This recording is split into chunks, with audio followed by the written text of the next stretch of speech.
Lepo pozdravljeni in dobrodošli v mojem knjižnem kotičku. Današnjo pravljico poklanjam zvesti poslušalki pravljičnega sveta v mojem knjižnem kotičku, ki mi je svojo skrito željo zaupala v enem izmed komentarjev pod pravljicami.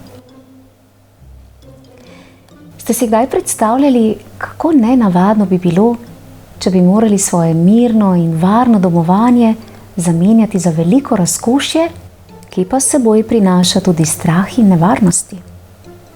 No, prav pred takšno preizkušnjo sta se znašli tokratni pravljični junakini Poljska in Mestna miška.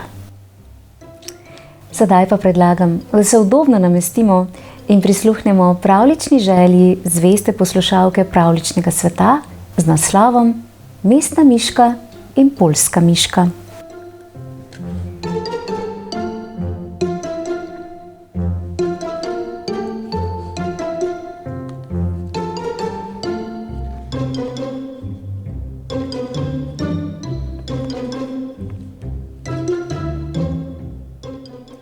Vsak večer je poljska miška po lestvici priplezala iz svojega podzemnega domovanja na travnik, da bi na kožuščko ujela še zadnje sončne žarke. Skrita med travniškimi cveticami je s svojimi okroglimi črnimi očmi zrla proti mestu in se spraševala. Prav radovedna sem, kaj miške tam doli jedo. Kje najdejo kaj zrnja in jagodca pod zob? Nič, kar tja bom šla in pogledala. Najprej je poskrbela za popotnico. Košarico si je naložila same slastne mišje dobrote, nato pa oddrobencljala prek polja neznanemu morju hiš naproti.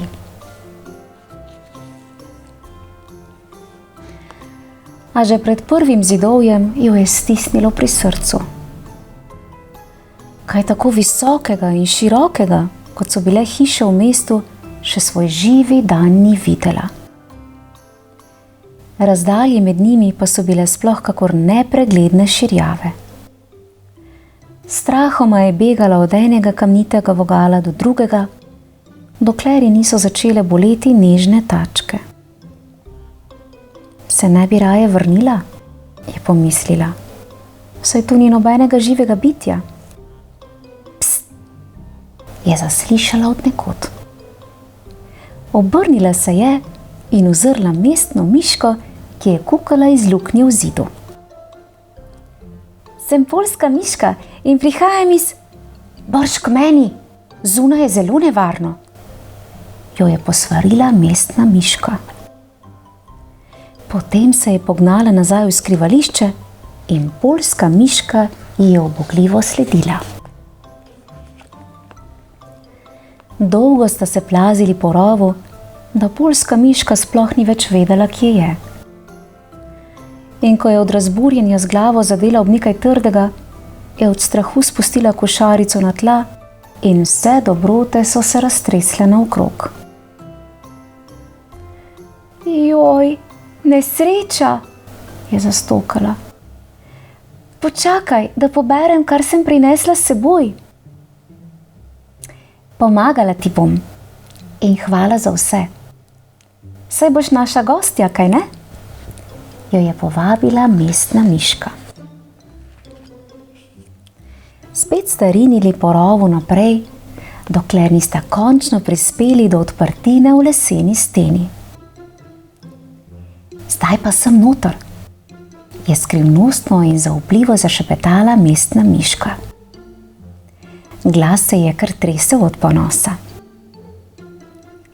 Poljska miška jo je zbegano pogledala. Vse je dišalo tako tuje in nenavadno. Končno si je drznila vstopiti. In imela je kaj videti. Pred njo se je razprostiral prostor mnogo večji od vsega, kar je doslej poznala.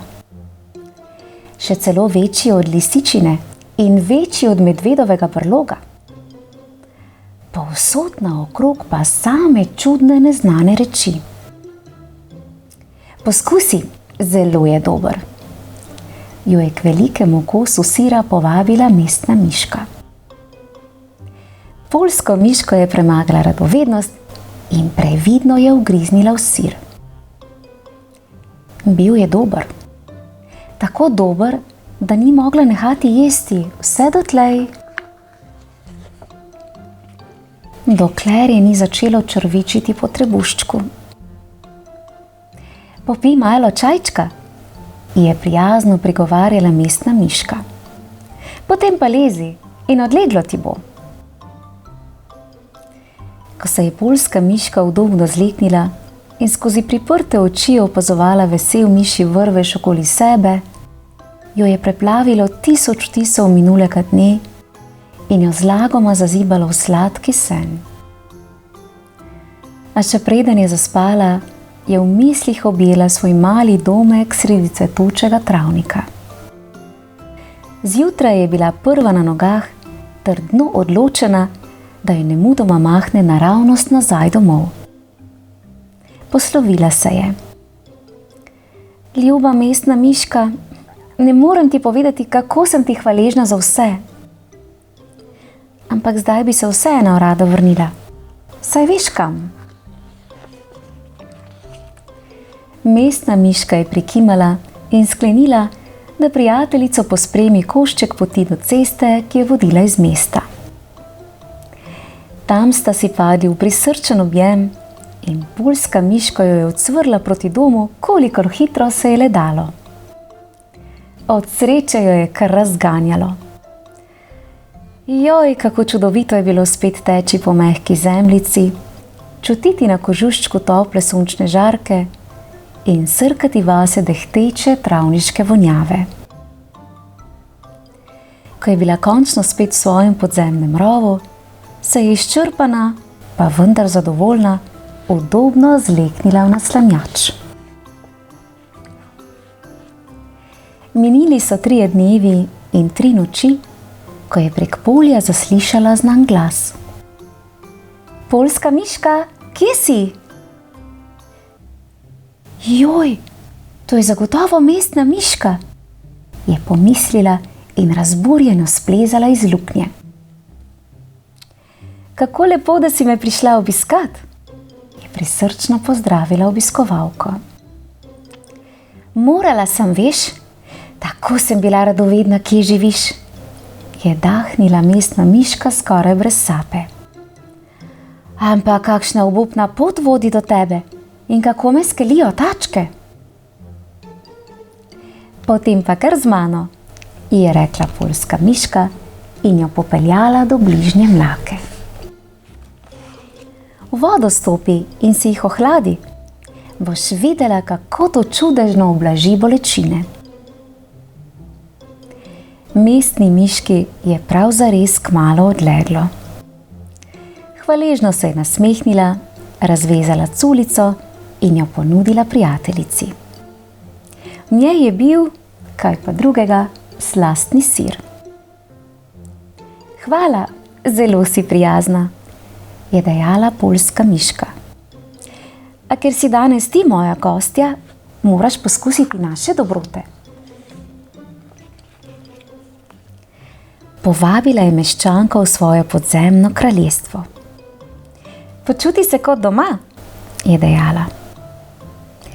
Mestna miška je radovedno vohljala naokrog. Kako čudno vlažno in tuja je dišala zemlja. In kako majhno je bilo tukaj. Majhno, a zelo prijetno. Gostiteljica je ponudila košček orehovega jedrca. Mestna miška je nezaupljivo zagrizla vanj. Kako je bilo dobro. In kaj vse se je skrivalo v shrambi? Poskusi tole, je predlagala poljska miška. Mestna miška je prvič v življenju ugriznila v jagodo. Morala je priznati, da je čudovito sladka in da je pri poljski miški prav lepo. Ampak doma je vendarle najlepše. Nekaj časa sta obe molčali, končno pa je mestna miška pretrgala tišino.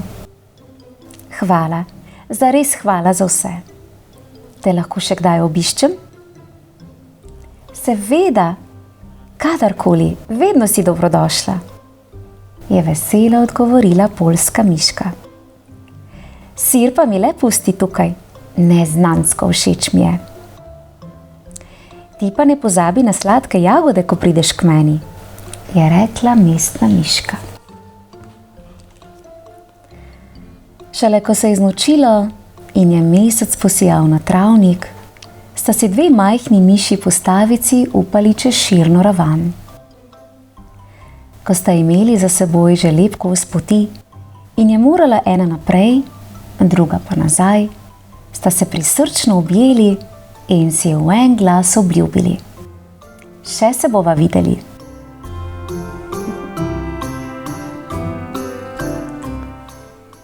Čudovita pravljica o dveh miškah. Najpomembnejši je občutek varnosti. Toplina doma in naših najdražjih je namreč tisto najlepše zavetje, ob katerem lahko mirno živimo ter ustvarjamo svoje najlepše spomine. Draga zvesta poslušalka, najlepša hvala za idejo o čudoviti pravljici. Verjamem, da si uživala v poslušanju mišjih dogodivščin. V mojem knjižnem kotičku pa lahko prisluhnete še eni zelo srčni zgodbi o posebnih vezeh z naslovom Tiho prijateljstvo. Prijazno vabljeni k poslušanju.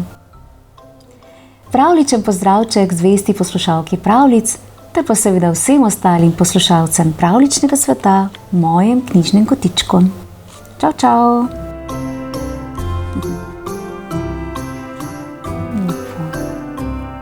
Povsod je lepo, a doma je najlepše.